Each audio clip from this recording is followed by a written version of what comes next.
pouco sobre a composição do Superior Tribunal de Justiça. Ele é composto por, no mínimo, 33 ministros. E essa composição ela é formada por 1/3 dos juízes federais, 1/3 de membros do Ministério Público e de advogados com mais de 10 anos de carreira e 1/3 por desembargadores. O detalhe é que a indicação feita por desembargadores de tribunais estaduais, ela é feita por uma lista criada pelo próprio STJ. Então, eles indicam 3 nomes e encaminham para o presidente da República. O presidente da República escolhe um nome e manda para o Senado. O Senado vai passar por uma comissão de Constituição e Justiça. Depois disso, ele passa por uma sabatina até ser escolhido um nome. Então, eu percebi uma coisa.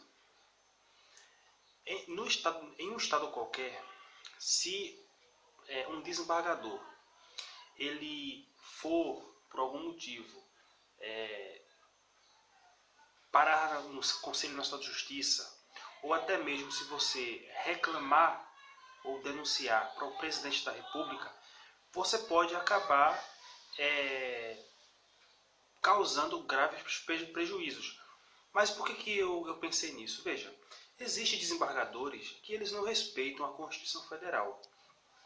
Existe isso acontece. Eu já entrei com habeas corpus que desembargador ele pede informações à autoridade coautora, ao juiz coautor. Tem desembargador que ele nega liminarmente o pedido porque faltou a documentação. Faltou alguma documentação ser juntada no habeas corpus. Porém, ele está cerceando o direito de defesa. Ele não está cumprindo o devido processo legal, porque ele não está dando direito às partes de se manifestarem sobre suas decisões. Inclusive, o próprio processo penal fala que o processo civil ele é subsidiário nos pontos que ele não for claro. Então, por exemplo, se eu tenho uma norma no processo civil e eu precisaria tomar uma atitude no processo ou no habeas corpus e o processo penal ela não trata a respeito, eu posso ir até o processo civil e trazer para o processo penal um procedimento. Isso aí é legítimo. Os tribunais superiores, isso aí já é pacífico, é básico. Então você vê, o processo civil ele fala no artigo 5º e no artigo 10 duas normas que beneficiam, que dão paridade de armas às duas partes no processo. Então você tem, por exemplo, que o juiz não pode decidir sobre nada, ainda que de ofício, sem que dê oportunidade às partes se manifestar. Então por que o desembargador ele tem dentro do próprio tribunal turmas ou sessões que decidem de uma forma bem mais flexível, mas o desembargador ou os assessores, na hora de tomar uma decisão, eles indeferem. Então, assim, é uma falta de respeito com o ser humano, porque aquela peça para chegar na mão do desembargador levou tempo, estudo, horas, dinheiro, tudo. Então, assim, uma consideração, uma falta de consideração sem tamanho, que sim, ele não merece ser indicado para ser ministro do STJ. Por isso que é importante denunciar para o CNJ, denunciar para o presidente, denunciar inclusive para o Conselho Nacional de Magistratura, estadual também de magistratura, para evitar que esse tipo de pessoas subam sem ter mérito. Agora a questão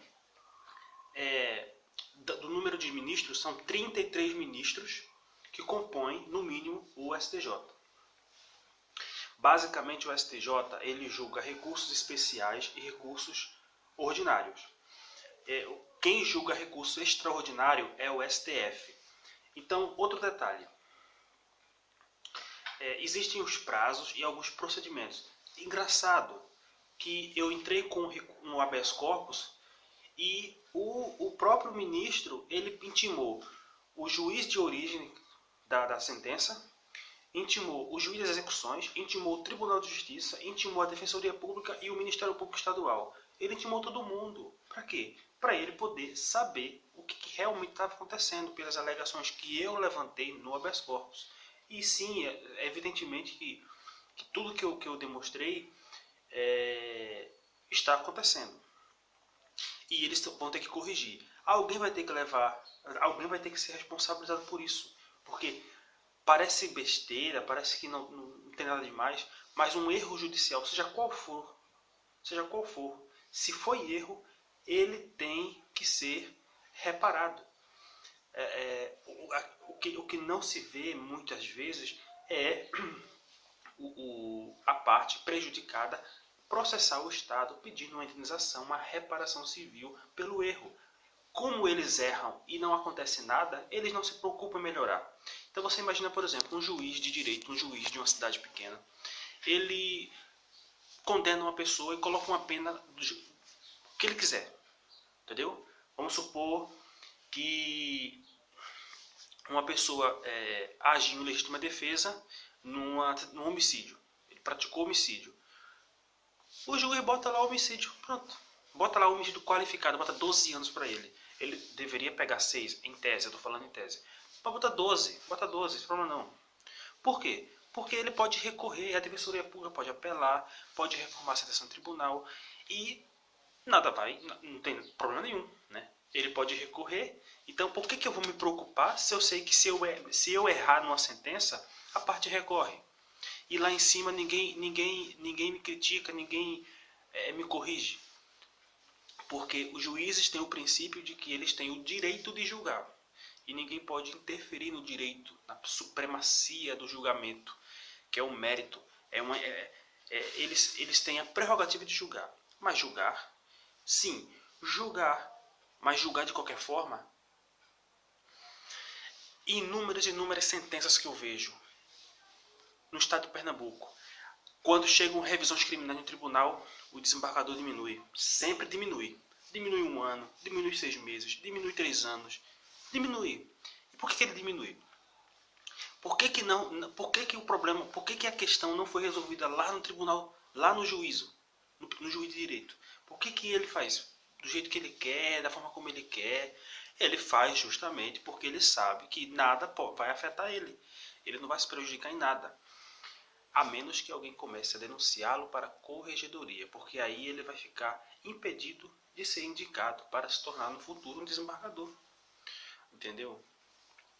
Então é muito importante para evitar que essas pessoas que não têm capacidade de assumir um cargo superior entrem, sejam indicadas.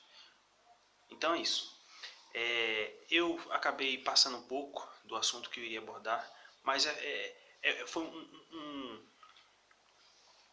um insight que eu tive aqui, que eu vou até mandar um e-mail para o gabinete do presidente da República, Jair Messias Bolsonaro, para saber se eles podem me confirmar isso que eu disse sobre desembargadores e CNJ e presidência, a indicação do presidente para o Senado da lista tríplice feita pelo STJ para indicação dos próprios ministros.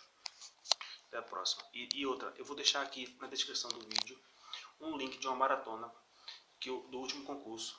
Tem 4 horas de exercícios de português, constitucional e outras disciplinas lá. E cada vídeo que eu fizer agora sobre a STJ, eu vou trazer um link, vou trazer na descrição do vídeo um link de alguma aula, de alguma maratona para o concurso STJ, para a gente poder ficar mais próximo possível do conhecimento que vai ser exigido nesse novo concurso que vai abrir provavelmente em 2022.